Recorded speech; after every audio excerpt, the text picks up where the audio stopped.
I'll talk a little bit about what pet therapy is, and then we can do introductions, and I can hear about you.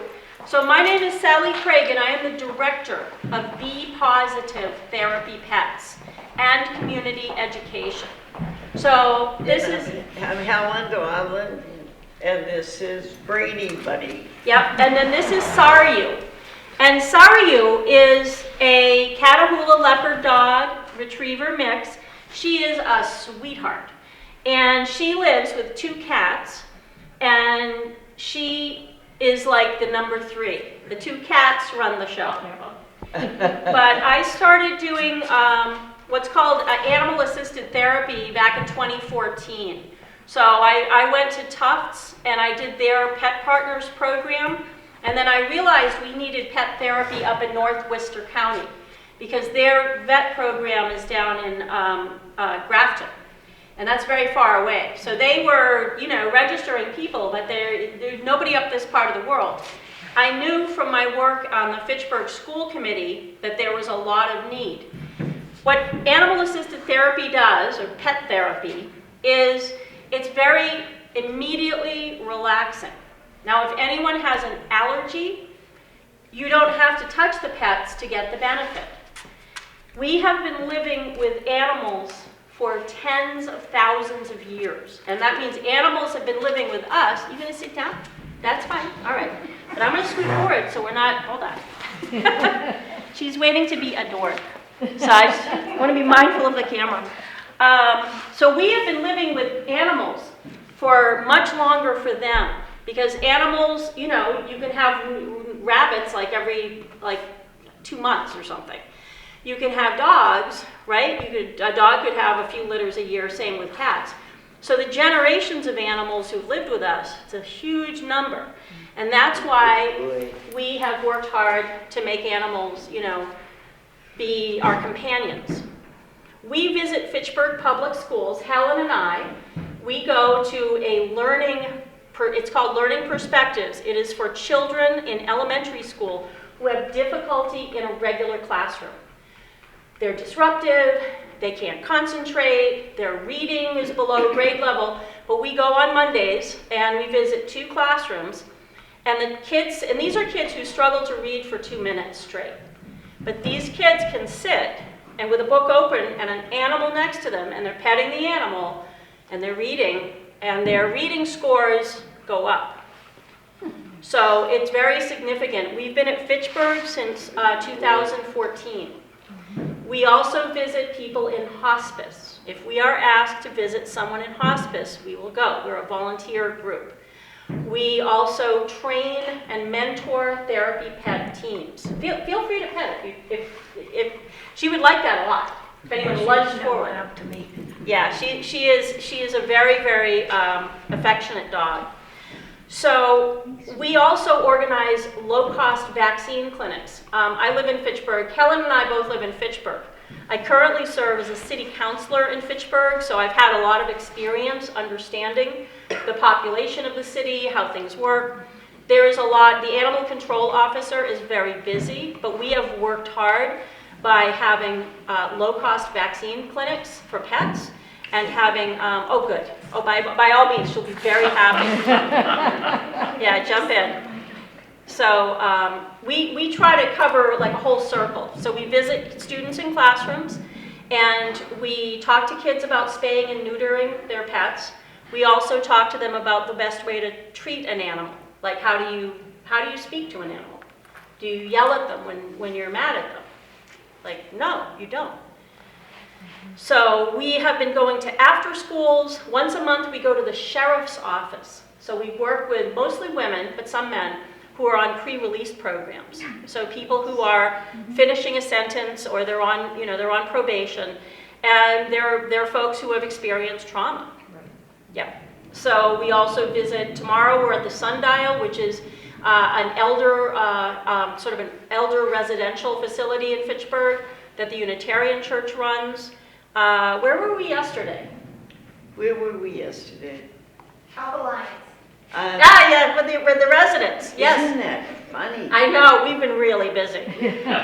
So, yeah, and that sort of took the stuffing out of my cat. Like, he wasn't happy to be, like, he's not so We were sure. at the hospital. We were at the hospital, so we were working with residents, with doctors. Isn't that awful? Yeah, it was just yesterday. So we work with, people with very busy careers, and we work with school children. We have also worked at the Arc of Opportunity. We have worked with, cognitively challenged adults and children. Just like, I got you. And pretty much, really everyone.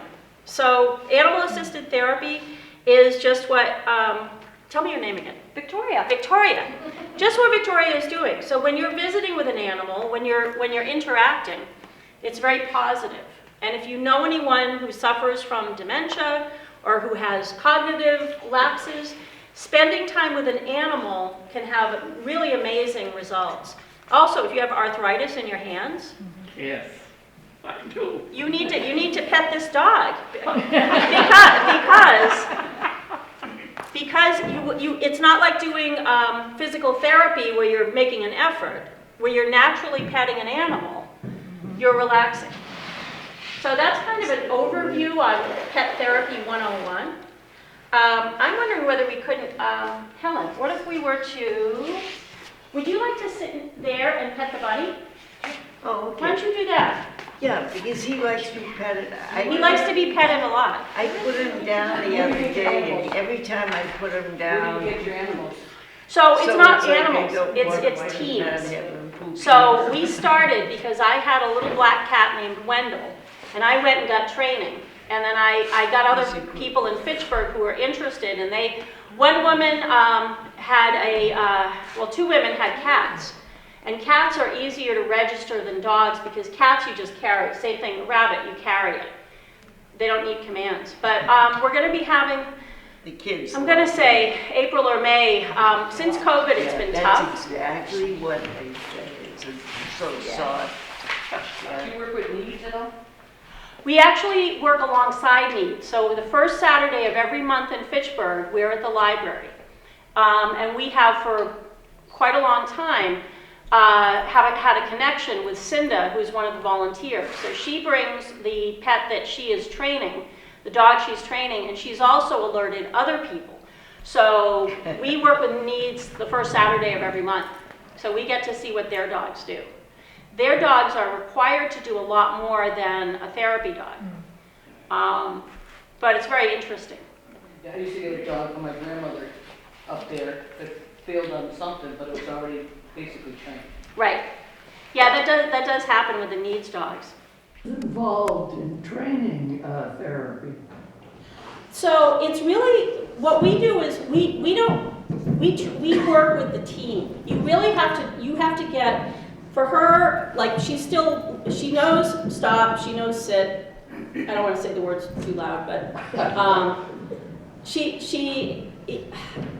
what's involved with training is doing this. It's going places, it's bringing your animal places, it's finding new places to go. So we walked in, she wasn't sure about the stairs at first, and then she kind of, okay, I guess you're going down, that's okay. So you end up seeing life through your pet's eyes. And like I said, next time we come, I'll bring the kitty, and you can see it's a very different deal because you're carrying an animal. We're finding more and more pets in the nursing home, the restaurant. Well, exactly, it's highly beneficial, and I'm always concerned when I hear about residential care facilities or, or the independent living facilities that don't allow a pet. I think that's absolutely dead wrong, and I would advocate that, people should be, especially if you've grown up with an animal your whole life. And then you go to a place where they expect you to wake up at a certain hour, they expect you to eat at a certain hour, maybe you didn't eat at those hours or wake up at those hours, and then you don't have a pet. It contributes to decline. But she really likes people, yet you do. Yeah, you like people a lot. Now, is she yours? Oh, yeah. Your personal dog? Oh, absolutely. Okay. Yeah, that's how this works. I mean, it's not a fostering situation at all. No, you work with your pet. Okay. Yeah, and then Brady Bunny is Helen's. Helen, do you want to tell them about your dog and how they get along? Oh, I have a bulldog at home, and I had Great Danes, and my Great Dane died, and I had a real hard time. You know, not having a pet and not one. So I decided to take a ride to MSPCA, and I wasn't sure. Someone said a rabbit. I'm like, who would want a rabbit? You know, but then when you get in there, and this little thing was like looking right up at me, and I'm like, I want the rabbit. So anyhow, that's how I got him. He's same coloring as my Great Dane, the gray, white, and black, different areas, you know. But yeah, so anyways, now wasn't going to get a dog and all that, and then one of my friends had to give up her dog because one of her four got sick, and the vet said you have to, if you want to take care of this sick dog, which she did, you know, you have to get rid of this one, and I get a phone call, you know, so I've got this white bulldog that's, it's about, I got him at 18, November 18. I don't know exactly how old. What, does the dog and rabbit get along? Yes, they do. They're separate crates. I have 2 Great Dane crates because I had 2 Great Danes at the same time. And I keep them in the crates at night when I'm in bed. So other than that, they're free. You know, I keep them basically in the kitchen, you know, but the rabbit doesn't really roam around, you know, I mean, she'll stay in the kitchen where the dog will come around wherever, but yeah, they get along fine. Yeah, the bunny is really in a sequestered area. Helen's kitchen has like a Dutch door, and so the bunny has a giant Great Dane crate and lots of hay everywhere and can go here, there, everywhere. But sometimes Helen will sit on her couch with the bunny on her lap. So the bunny is like, you know, like a lap cat. Hot dog. Yeah, I mean, it's like they'll both be right up with me. Yeah. They're fun. Well, I also am a journalist, and I write a column called Pet of the Week. And it's carried in the Stowe paper, it's carried in the Lunenburg Ledger, it's in the Sentinel and Enterprise, also the Lowell Sun. So I work with shelters directly, and I write sort of an advertisement, like a little biography of a homeless cat or a homeless dog or a homeless rabbit. And then that helps the shelter, you know, be seen by more readers. Yeah. Do you have pets? A bearded dragon. Really? They are, I don't do reptiles. It's my son's. Okay. Because I had a friend with a bearded dragon, and the dragon actually got very affectionate. Like, she could be carried around. She carries it around. Oh, wow. Nice. I'm a caretaker. She don't like it, It's my son's. Okay. And we ended up with it. Yeah. And I carry it around, he's out all day. It's We a private haven't keeper, decided. keep him warm. And Yeah. Nice. So, Abby, Abby. Nice. runs the house. That's, we did have 2 cats, but Laverne and Shirley both passed, unfortunately. well, if you go to PetSmart in Leominster, their Ahimsa Haven, which is a shelter based in Templeton, always has cats on display. So you can, right now there's kittens. Yeah, they just started having cats, right? No, it's been for years. Really? So Ahimsa Haven, Okay. what's that? I got my cats at PetSmart. Did you? Yeah. Oh, okay. Yeah, no, Ahimsa Haven is up in Templeton, and they're also in Winchendon. Mhm. So you can visit the shelter in Winchendon, and then they have a shelter in Templeton, but they also have a satellite sort of site at PetSmart. And that's also something, if anyone's interested in volunteering, they're always looking for people to help with the cats at PetSmart. So if you're in between pets, I'm never in between pets, but I always thought that would, if I lived closer to PetSmart, that would be a good place to volunteer. You know, go in like once a month or something and clean boxes, socialize kitties, kind of, keep records for them, helping them out, because that is something that is needed. The other part of our organization is community education. So by having low-cost vaccine clinics, we're having one on Saturday. It'll be $18 for a rabies shot, $18 for a parvo, $22 for a microchip, and that's at Fitchburg Fire Department through Second Chance Animal Shelter. And look at Second Chance Animal Shelter on the web. They have many frequent vaccine clinics. They do remarkable work. They do. Yeah, but that makes a difference because it's really, a lot of parents just don't think about it. That was gone. And they, That's the one in Bolton, that's gone. Yeah, I was gonna say, I thought it Yeah, was. this is a different one she's speaking of. There were two at one time. well, Second Chance in East Brookfield, they have a full-service veterinary. They have all different kinds of discounts for medical needs. They, again, when you adopt from a shelter, you get a healthy animal who's been spayed and neutered. When your neighbor has kittens and you take the kitten and maybe the kitten has fleas or worms, maybe the little puppy has hip dysplasia, and I've heard these stories from people in Fitchburg, they paid $200 for the Chihuahua and needed $700 worth of medical work. It's like, and you're adding to the system. I mean, when, the backyard breeding is a very unfortunate thing. Yeah, and it's not prosecutable, and I mean, it really is hard to prosecute. But a lot of oops kittens and litters turn up. Yeah, hi. What are you hearing? One on the side of the road and took it home and has paid an enormous amount of money to get the cat healthy. Absolutely. But she found it on the side of the road. She's like, I can't leave it there. No. She already had 2 cats. She brings it home, and of course her sons are like, we want to keep it. And her husband's like, no, we're not keeping it. 2 days later, the cat had a name. Now they have 2 cats. And Ryland now has said, well, there's 4 of us and 3 cats, so we need another cat so we can all have our own cat. Once you get 3 cats is the turning point, because when you have, no matter how everyone gets along, when you get to 4, 5, and above, because I grew up, we had a barn. I grew up at the end of Main Street in Lunenburg, and Lunenburg was a lot smaller, and we have a barn attached to our house, so we had a lot of cats. So I grew up with between 5 and 15 cats at all times. And only in the 70s did people start spaying and neutering. But we had lots and lots of cats. And what happens when you have a large colony of cats like that is they all get along. No matter what they're like, what they would be like as individuals. As a group, they just become a colony. Yeah, they get along really well. Yes. Here's the train. So Sarayu is about, she's less than 4. We adopted her, let's see, the whole COVID years, like summer of 2020. So she's coming up on 3 years. She was a year and a half. She'd had a litter of puppies in Tennessee. So she had been rescued, brought to New Hampshire. My husband found the rescue, came to our house, and been with us ever since.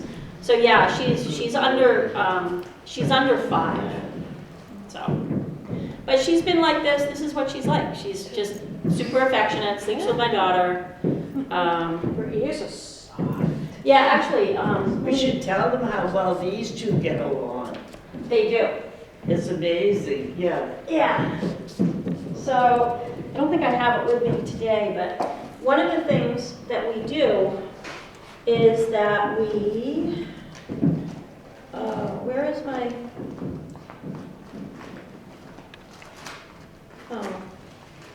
okay, so I just wanted to show you some of the tools of the trade here. So some children have sensory issues and don't want to touch an animal, so you always offer the brush. So I don't know if anyone would like to use the brush to pet the animals. It's available. Because some people, some children, they're averse, or they've had, problematic experiences. The other things I usually have, I think I have one, yeah. With kids, I carry around a measuring tape. So the measuring tape is to work on, like I said, we've been doing after school. So with the measuring tape, you're just saying to kids, how long do you think her ears are? Or how long do you think it is? They love that measuring the rabbit's ears, Yes. like, yeah. And then we were at an art class, and I had magnifying glasses like this. And we had the kids look at the fur of the dog, and then look at the fur of the rabbit, and say, how were they different, and how were they similar? And And then I usually have, I think it's in my other bag, but I have here's the measuring tape. Yeah. So the other tool that we usually bring if we're going to do an after school is a stethoscope. And that's for listening to the animals' heartbeats. So their hearts beat a lot faster than ours. I mean, the rule of thumb is that we all get like 1 billion heartbeats. Well, smaller animals have those 1 billion heartbeats happen much more quickly. So for a kid to kind of listen to, and finding the dog's heartbeat or the cat's heartbeat is really meaningful. You know, it's hands-on learning. But yeah, so we say to them, you know, how long do you think their ears are? Like, what do you think the length is from the collar to the start of the tail? How long do you think Saryu's tail is? And she's very accommodating. I mean, she is very good. How long do you think her tail is? There's her tail. What do you guys think? I know, I'm holding your tail for a moment. 10 inches. 10 and a half. 16 16 inches, 10 inches. Do you know how long your, 14 inches? All right. Do you know how long your tail is? You don't know how long it is. Nor do I care. All right, hold on. So, 12 and a half. 15 and a half. Really? Yep, you're on the money. Close. Yep. Really are. Yeah, good job. But this is, again, I mean, math worksheets are just definitely, but if you ask to do measuring with an animal, and again, being gentle, we always say with don't touch the rabbit's ears, but you just very quickly, you can measure. So, He sheds a lot, that's one thing, that's why I kind of not letting him go on the, well, before we go, we should definitely put a towel down and see. Yeah. Because he's funny when he pops. yeah, I put him down with the towel and he'd be right off it in a second, you know. But it just seems so funny, both times I took him up when we were places and it was right I don't think they have it here, but you should ask them for it. Yeah, I know it. Yeah, let me see what I have for, oopsie, oh, that's fine. Yeah. What do I have that yeah, so right now we're doing a dog license poster contest for kids in Fitchburg. Nice. This is to raise awareness of licensing your dog. So I'm about to go pick up like 200 kids' drawings at one of our elementary schools. And then we'll have presentations at school committee and city council and the police department will get the kids' trophies. And we've done this, I think this might be the 5th year of it. So BePawsitive actually works with every city department in Fitchburg. We work with the Department of Public Works because we have outdoor events. We work with the fire department because we have vaccine clinics at the station. We work with the police department on the poster contest. We work with animal control quite often, summer programs for our kids. We always try to get them in to talk and do a fundraiser. So we work really hard to make sure that there's, you know, that there's awareness of that. So I'm actually going to leave, I do have, yes, micro. All right, shall we put the money down? What do you think? Let's try it out. So we're going to lay out some towels. Want to put him down? Yes. I think she's ready. I think he is ready. You're gonna pick up the poop. I will pick up the poop. Don't worry about the poop. There we go. There's a poop. Okay. Now we leave it. We make sure that you know exactly where Helen is. Hello. Really rad. He's big. Gorgeous. Yeah, really pretty. Yeah, he is a It's stunner. where the nose going. I know. All the I different love smells. when they get close like that. Like, It's like, where can I go? Yeah. Where? How can I escape? All right. Yeah, I heard. Microphone. the kids are fun with it. A lot of the kids have never seen a rabbit that close, you know, and it's like, ooh, this lot. We had the rabbit in the house and we put telephone wires. I made the move mistake around, when I first took him, letting the kids put him on his lap, and it was just too much. It was, you know, I felt a couple of times the rabbit was gonna end up on the floor, so Yeah, because we don't he's do good. that again. Yeah, well, what's nice is that when he has read a story, he will settle down. He will just get very still. Oh, are you gonna? Oh. So cute.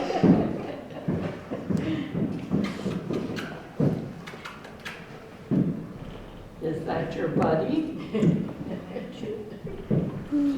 you seen the show on TV where they're showing different species of animals being brought up together? Oh, wow. Oh my gosh, it's, give you chills. If you're an animal lover, it's unbelievable. Yeah. Yeah. Well, I mean, I have a friend who is incredible. She has a farm in Lunenburg. It's called Central Mass Goat Rental. So write this down, Central Massachusetts Goat Rental. You can go to her little farm in Lunenburg and you can hike with her goats. She has goats that she rents and they go and clean up weeds at people's properties. She also comes to Rheingold School in Fitchburg with her goats and they are at the school, a herd of goats, for a week, the last week of school. So that's something that we arranged the year of COVID when we got back to school. And we do it every June because a lot of kids have never spent time with wheeled animals. Are you going to hop over